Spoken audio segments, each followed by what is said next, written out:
રોનકભાઈ મૂળ આ માણસનો વાંક નથી. આ દીકરો જે બોલી ગયો, જે ધૂણી હવે મેરડી આવતી જે આવતું એ કંઈ અમને ખબર નથી. બીજી વાત, માં કોઈના અંગમાં આવે નહીં. બીજું કે આ તો શક્તિ છે. આ આવે 14 ભવનને જે ખોળામાં લઈને બેઠી, કાંઈ વાંધો નહીં, ધૂણે એનો વાંધો નહીં, પણ એથી અમને વાંધો નથી, ધૂણે એનાથી અમને વાંધો નહીં. પણ આવું ન બોલાવેલું કહેવત છે ને કે ન બોલવામાં 9 ગણ. દિવસનું જોઈને બોલો, રાતનું વિચારીને બોલો.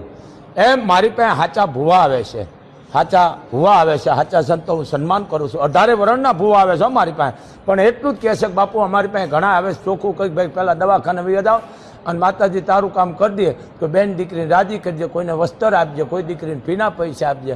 અમે આ જ કહીશ. પણ આ રવા દો. ભગવાન નરસિંહ મહેતાના 52 કામ કર્યા ભગવાને.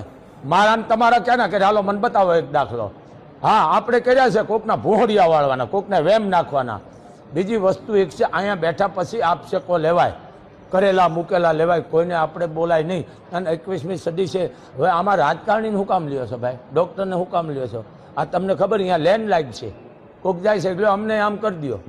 અહીં મારી પાસે બધા આવે છે, હું કારણ કે કોઈ કારણ નથી માનતો રોનકભાઈ, પણ અમે ચોખ્ખું કહી છે કે ભાઈ મા ઉપર વિશ્વાસ રાખો, તમારું કામ થઈ જાય ને અહીં આવીને પગે લાગી જાય. કામ થાય કોઈક દીકરીને ફીના પૈસા આપજો, કોઈ તળાવ ઊંડા કરજો, ઝાડવા આવજો, ગાયોને આપજો, કોઈ દવાખાનાનો ઉપયોગ થાજો.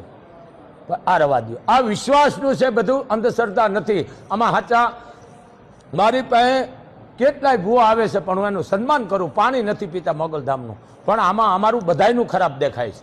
કાલે અમને કોઈક કહેશે લ્યો ઓલો આમ કહે છે, અમને આમ પેલો તો અમે કહીએ કે ભાઈ અહીંયા જા, અહીંયા નહીં.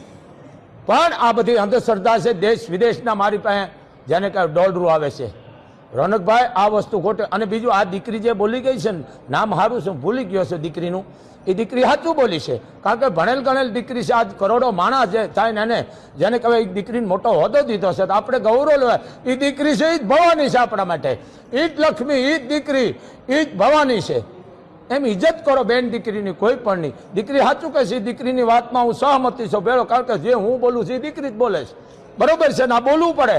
પણ આમાં સાચા માણસનો મરો થાય છે અમારા જેવાનો. હવે એમ કહે છે કે અહીંયા મારી પાસે વ્યાવો ને આટલા દીમાં નામ નહીં દો. અરે ભાઈ, આવું શું કામ તમે બોલો છો? આમાં બધાનું તમે હેઠું જોયા જેવું કરો છો. આ બોલાય જ નહીં. ન બોલામાં 9 ગણ. કોઈક માણસ, હું તમને એક જ વાત કરું, મુંબઈ તમે 2 વખત ગયા હોય અને કોઈક એમ કે તમે કેટલી વાર ગયા? હું 10 વખત ગયો. 10 વખત નથી ગયો એ માણસ, મૂળ 2 વખતમાં 10 વખત જેટલું જોઈ લીધું છે. એમ આ બધી અંધશ્રદ્ધા છે. આનો હું સખત વિરોધી છું. માં કોઈના અંગમાં આવે. અને અમારા કવિ કાગનું પણ ગીત છે, ભૂવો ધૂણીને માંદો પડે ત્યારે બીજા ભૂવાને બોલાવે, પછી ઓહડિયા કરાવે, પછી તાપ તનમાં એને ગેબના ગોળા આવે. આ રામની અજબ રચના.